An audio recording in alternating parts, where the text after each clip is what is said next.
Kwa nini Mashia ndio wanaoitetea Palestina na Waislamu wengine hawaitetei Palestina?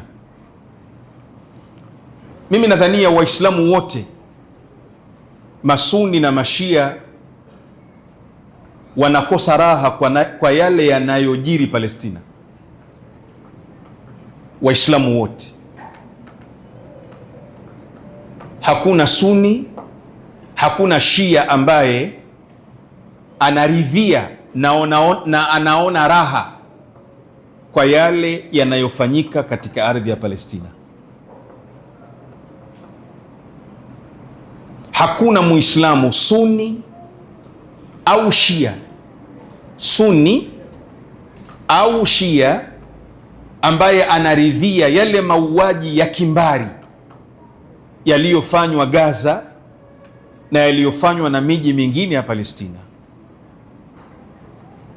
Hakuna Muislamu Suni wala Shia anayeridhia kufukuzwa walikofukuzwa wa Palestina kwenye ardhi yao ya asili mwaka 1948. Hakuna anayeridhia, Sheikh.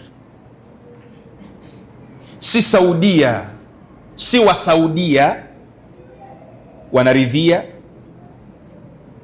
wala si wa Jordan wanaridhia, wala si wa Bahrain wanaridhia,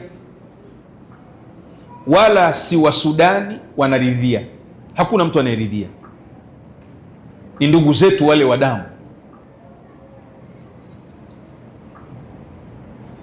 Lakini kwa nini Mashia peke yao ndio wanaowasaidia wa Palestina?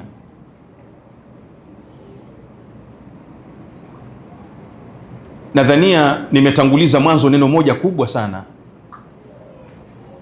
na mara kwa mara hili neno nawataka mlifanyie kazi: uhuru wa kifikra. Uhuru wa kifikra, uhuru wa kimaamuzi, uhuru wa kimkakati, uhuru wa maono ya baadaye. Nadhania hapa ndipo paliposababisha Mashia wawasaidia wa Palestina.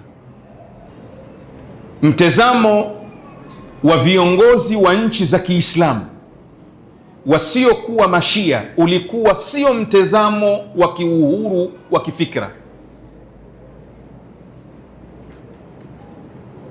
Mtazamo wa viongozi wa Waislamu wasiokuwa Mashia, mtazamo wao kwa kuiangalia Palestina na ulimwengu wa Kiislamu, hawakuwa na uhuru wa kufikiria mustakbali utakuwaje.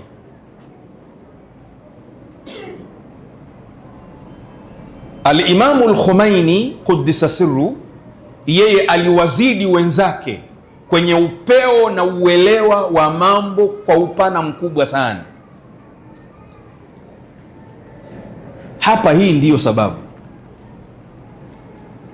Hivi unadhania wa Kuwaiti hawataki kuwasaidia wa Palestina? Wanataka, lakini hata wakitaka hawawezi.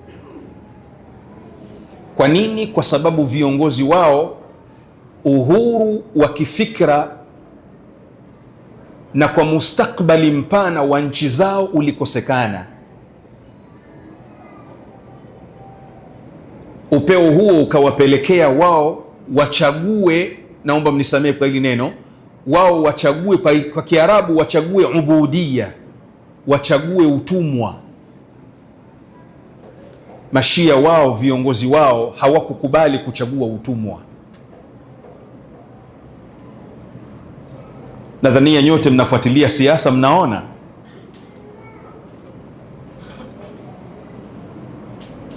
Al-Imamu al-Khomeini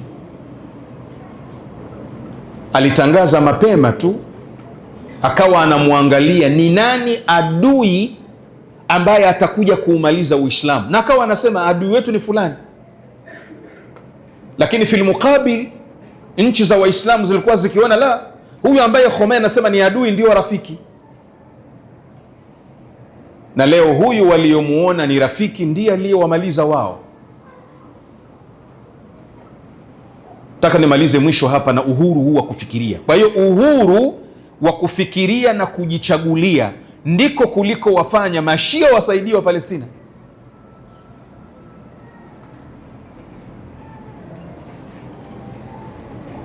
Mwisho nimalizie uone uhuru huu.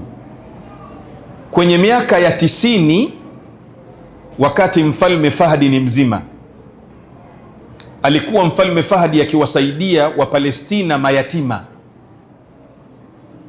Kila familia moja alikuwa, kila mtu mmoja kimsaidia dola 50 kipindi hicho, miaka ya 90. Yatima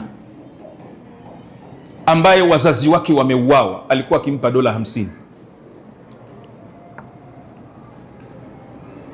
Baada ya tukio la Septemba lililotokea kule Marekani alionasibishwa nalo Usama bin Laden, serikali Marekani ikampiga marufuku, ikamwambia King Fahd, hizo pesa unawapelekea magaidi,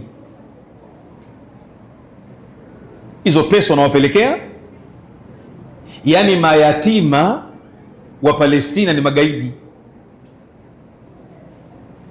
Kwa kukosekana uhuru wa kimaamuzi, nini kilichotokea? Ule msaada ukakatwa kweli. Msaada uliokuwa unakwenda kwa mayatima, sio kwa Hamas, kwa mayatima ukakatwa. Lakini kipindi hicho Imam Khamenei ni mzima. Saudia walipokata, Khamenei akauendeleza, akawa anapeleka yeye kuwasaidia mayatima. Sasa hapa utaona, nimalizie kwa kusema kwamba kilichowafanya Mashia wafikie hapa walipofikia leo, kilichowafanya Mashia wawe na uhuru wawasaidie wa Palestina wabakie, ni kwa sababu ya uhuru wa fikra. Na nataka nimalize kwa kusema hivi, mnajua kwamba Kongo ndiyo nchi ya kwanza duniani kwa umaskini?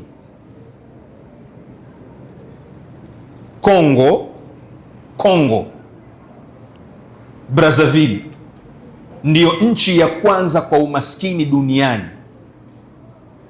Ikitoka Kongo inakuja Burundi, lakini Kongo. Hivi nyinyi mnajua kwamba Kongo kuna madini ambayo duniani hakuna, yanapatikana Kongo tu? Hivi mnajua ya kwamba utajiri Mungu aliyoupa Kongo, lakini ndio maskini kuliko wote? Mnatambua kwa nini huu maskini? Ni kwa sababu Wakongomani mpaka leo na Waafrika wote Wakongomani na Waafrika wote, uhuru wa kujifanyia mambo yao, wa kufikiria wanavyotaka wao na kuendesha mambo yao kwa maamuzi yao, bado. Na ndio huu maskini unauona kwetu sisi, na ndio huu maskini unauona. Ni uwanja mpana, tukitaka kuingia huo unakasirisha. Ala kulli hal, wallahu a'lam.